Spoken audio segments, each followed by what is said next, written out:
नमस्कार साथियों good evening for all of you.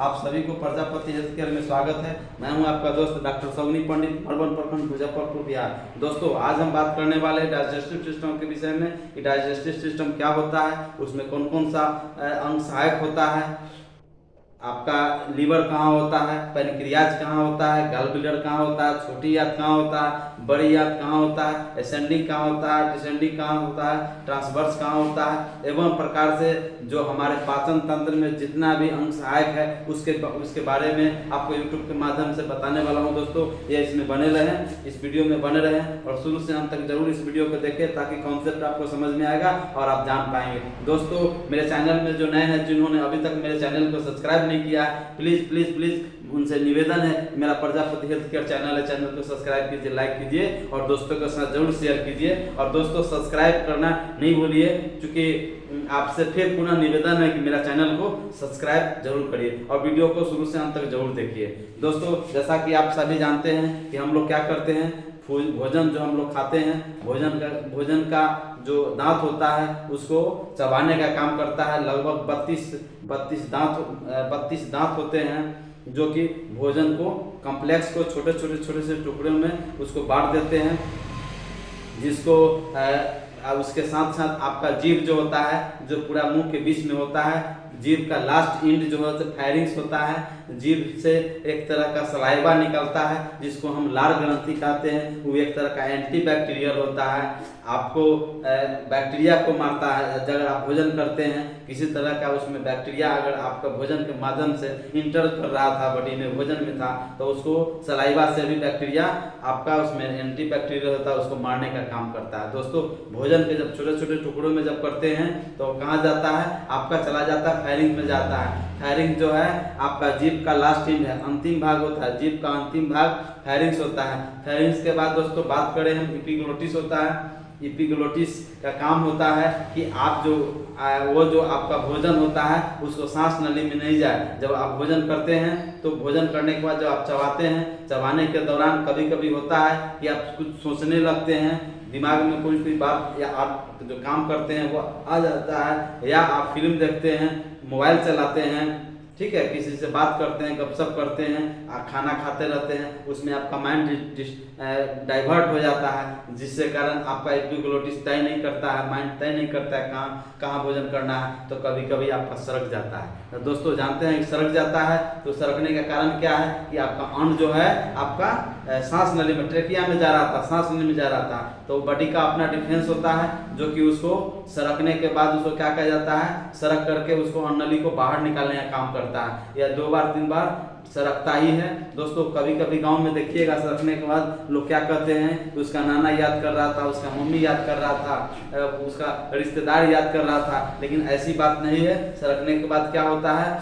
आपका बॉडी का अपना डिफेंस है जो उसको बाहर निकालता है, या एक ऑटोमेटिक सिस्टम है जो हम आप नहीं करते हो, स्वतः आपका सरकना स्टार्ट हो जाता है। सरकता है तो कभी कभी देखिएगा मुंह से आपका अन्न निकल जाएगा, नाक से पानी निकल जाएगा, एवं प्रकार से आपका निकल जाएगा। अगर पानी चला जाएगा, निमोनिया हो जाएगा। दोस्तों, जानते हैं जब एक्सीडेंट होता है तो डॉक्टर कहते हैं कि इसको पानी नहीं देना है। क्यों कहते हैं पानी नहीं? इसलिए कि मरीज जब बेहोश होता है, अनकॉन्शियस होता है, तो उसका माइंड काम नहीं करता है। उस हालत में अगर पानी चम्मच द्वारा देते हैं या ऐसे अगर पिलाते हैं, तो हो सकता है वो पानी आपका ट्रेकिया के होते हुए लंग्स में चला जाएगा, तो निमोनिया हो जाएगा, तो आप बचाने के बजाय उसका जान चला जाएगा। इसलिए बिना डॉक्टर के सलाह के आपको पानी नहीं देना चाहिए, खास करके बेहोश हो तो पानी उस हालत में नहीं देना है। दोस्तों, हम बात कर रहे थे डाइजेस्टिव सिस्टम में। डाइजेस्टिव सिस्टम में क्या होता है कि जब आपका अन्न जो फूड पाइप जो होता है, जिसको ओसोफेगस कहा जाता है, जैसा आपकी पिक्चर में आप देख सकते हैं, पिक्चर में ये माउथ हुआ जिसको ओरल कैविटीज कहा जाता है, ये आपका टंग हो गया जिसको हम लोग जीभ कहते हैं, ये टंग हुआ, जीभ हो गया, और ये पूरे जो है से कि आपका ओसोफेगस हो गया जिसको हम लोग फूड पाइप भी कहते हैं। और हमने बात किया था कि फायरिंग जो होता है, तो जो टंग यानी जीभ का जो लास्ट होता है, जो आपका फायरिंग्स होता है। फायरिंग्स के बाद आप जो भोजन किए तो भोजन करने के बाद जो है से कि आपका भोजन डायफ्राम से होते हुए, इससे होते हुए आपका भोजन डायफ्राम से होते हुए आपका कहाँ आया, स्टोमक में आया। स्टोमक में आया, ये आपका लीवर हो गया, ये आपका लीवर हो गया। लीवर से क्या निकलता है?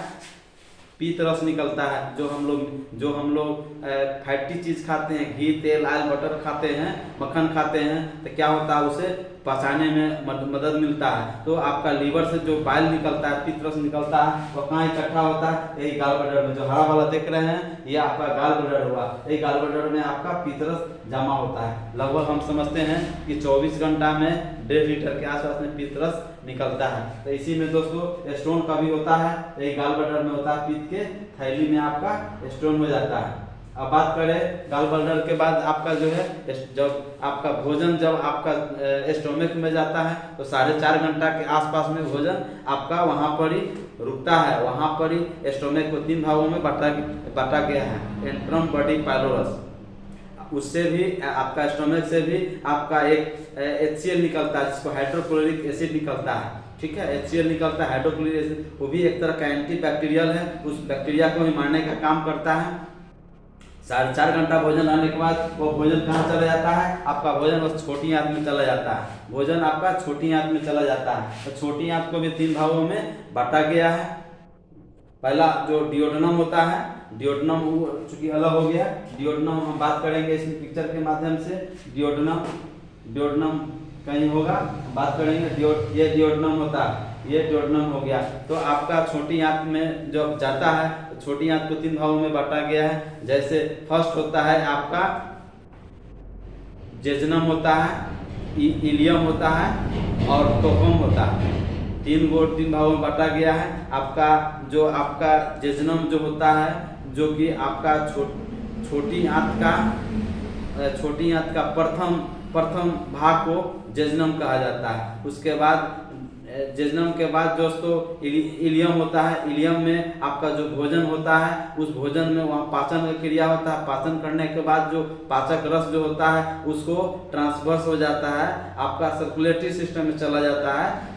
सर्कुलेटरी सिस्टम में चल जाता है। तो आपका जो है इलियम में आपका होता है, कोकम में चला जाता है। कोकम के बाद दोस्तों बात करें हम बड़ी आंत में। बड़ी आंत को भी 3 भागों में बांटा गया है। असेंडिंग ट्रांस, जैसे आप पिक्चर में हम दिखाते हैं, ये ट्रांसवर्स हो गया है ना, उसका असेंडिंग हो गया, उसके बाद असेंडिंग हो गया, डाइवर्स हो गया। इस तरह से आपका कॉलन हो गया, हाथ हो जाता है 3 गो, असेंडिंग, ट्रांसवर्स कॉलन, उसके बाद